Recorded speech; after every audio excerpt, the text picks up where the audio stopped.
안녕하세요. 취업 리스트입니다. 드디어 마지막 개념도입니다. 개념도는 시험장에서 20에서 30분 내외로 작도하여 도면을 완성하여야 합니다. 이번 영상은 대략 40분 정도 촬영하였는데요. 영상을 안 찍었으면 30분 내외로 가능했을 것 같습니다. 제가 이렇게 밑밥을 까는 이유가 무엇이냐? 글씨가 개발세발이라는 뜻입니다. 양해하시고 시청해주세요. 초점 미스, 죄송합니다. 개념도의 범례는 높이 2cm로 하였습니다. 1.5cm도 가능하지만 저는 그리기 편하려고 2cm로 그리고 있습니다.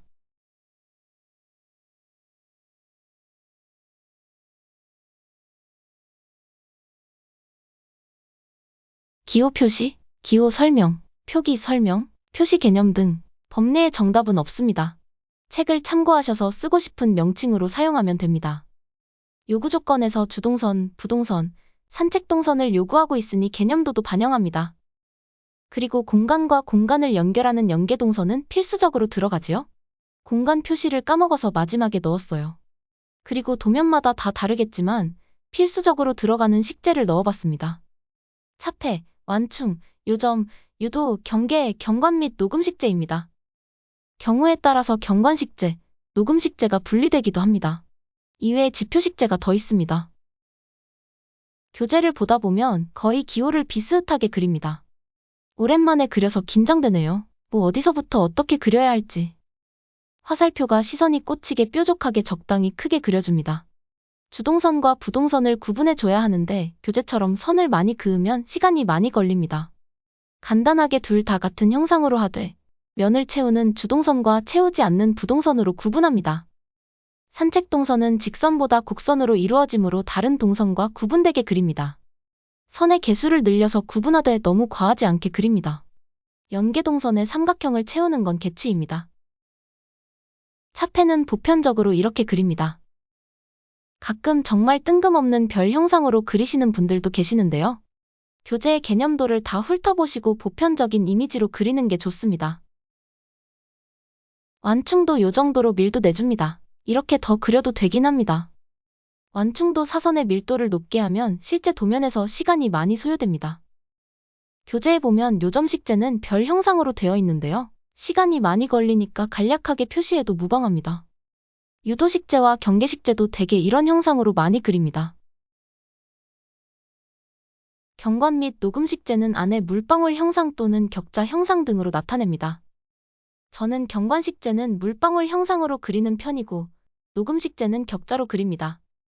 경관 식재가 도면에서 차지하는 비중이 높기 때문에 자유곡선으로 그리는 편이 시간이 단축됩니다. 녹음 식재는 차폐와 마찬가지로 밀도가 높으니 격자로 그려서 그 대지의 밀도를 간접적으로 표현하고자 격자로 그립니다. 하단 범례와 스케일도 빼먹지 마시고 빠르게 베껴주세요.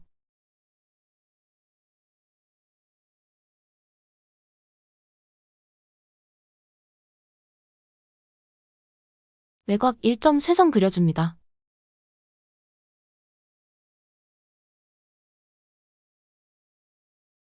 공간 또는 주동선을 먼저 그려주면 됩니다.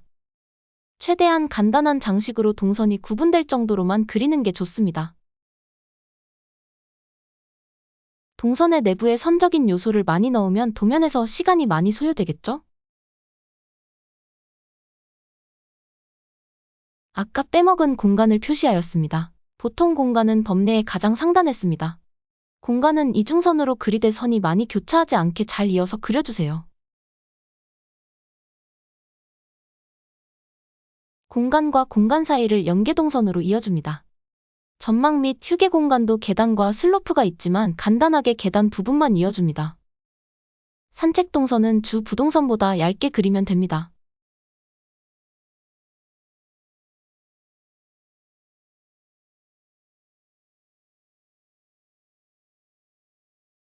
내부 장식 요소를 너무 많이 그리지 마세요.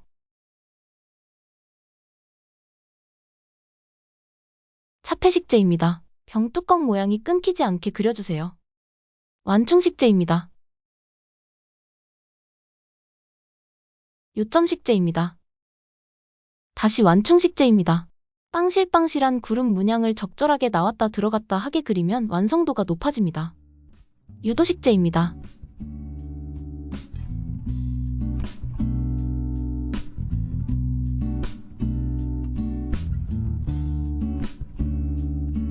유도식재 내부는 외부 테두리보다 조금 연하게 샤프심의 면을 활용하여 그립니다.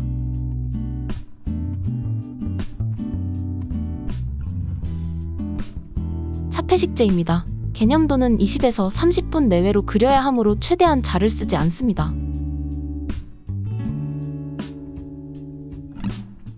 완충식재입니다.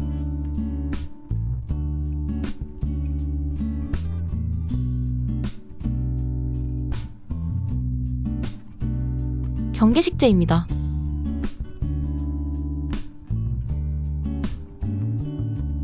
매 식재 공간은 모두 경관식재로 그리면 됩니다.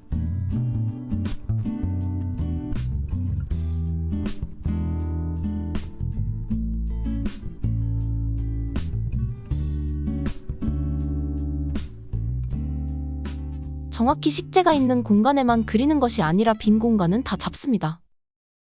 답안지를 다 분리해서 볼 때 개념도에 빈 공간이 있으면 미완성처럼 보입니다.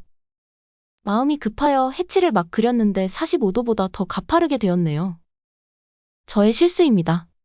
그리기 전에 45도 자로 각도를 한 번 더 체크하고 그렸으면 좋았겠어요. 대부분의 경관식재 면이 넓기 때문에 격자 같은 자를 사용해야 하는 장식 요소보다 이렇게 물방울 문양으로 자유곡선으로 그릴 수 있는 것이 시간 단축에 좋습니다. 영상 시청자분들의 편의를 위해 뒤에 종이를 대겠습니다. 이런 느낌이고 하단에 덜 그린 요점식재와 경관식재입니다. 지시선을 뽑아서 개념도 설명을 쓰도록 하겠습니다. 항상 좌우 대칭이 되도록 가이드선을 그어주세요. 좌우로 적당히 5대5 비율로 설명을 쓰고 싶었는데요. 차폐식재 선을 잘못 뽑아서 경계식재 자리가 없어요. 이렇게 지시선에 제약이 많은 식재 구역부터 뽑아주는 게 좋습니다.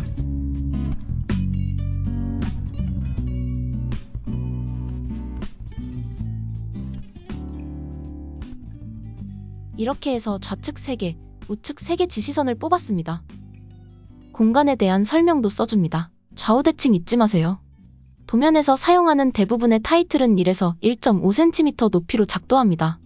1대 300 스케일이기 때문이고 스케일이 더 커지면 1cm보다 작아질 수도 있습니다. 경계인데 유도로 적었어요.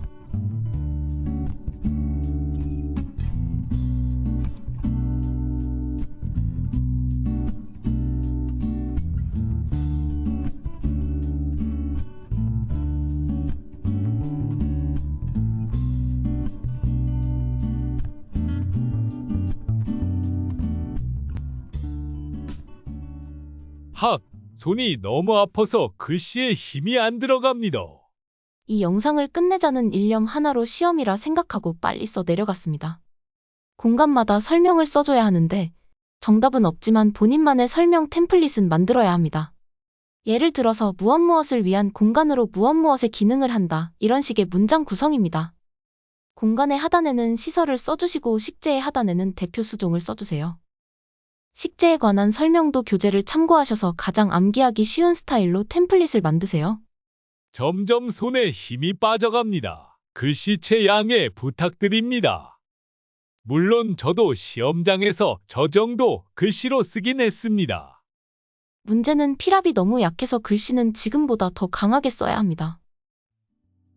우여곡절 끝에 그린 답안지 1번 완성입니다. 답안지 2번 시설물 배치도입니다.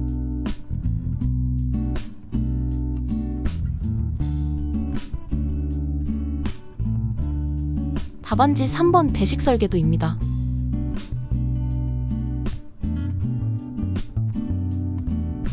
뒤로 갈수록 글씨가 껄껄껄. 지치지 말고 연습하시면 합격하실 겁니다. 오늘도 시청해주셔서 감사합니다. 영상 속 오류나 궁금하신 사항이 있으시면 댓글로 남겨주시면 정말 감사하겠습니다.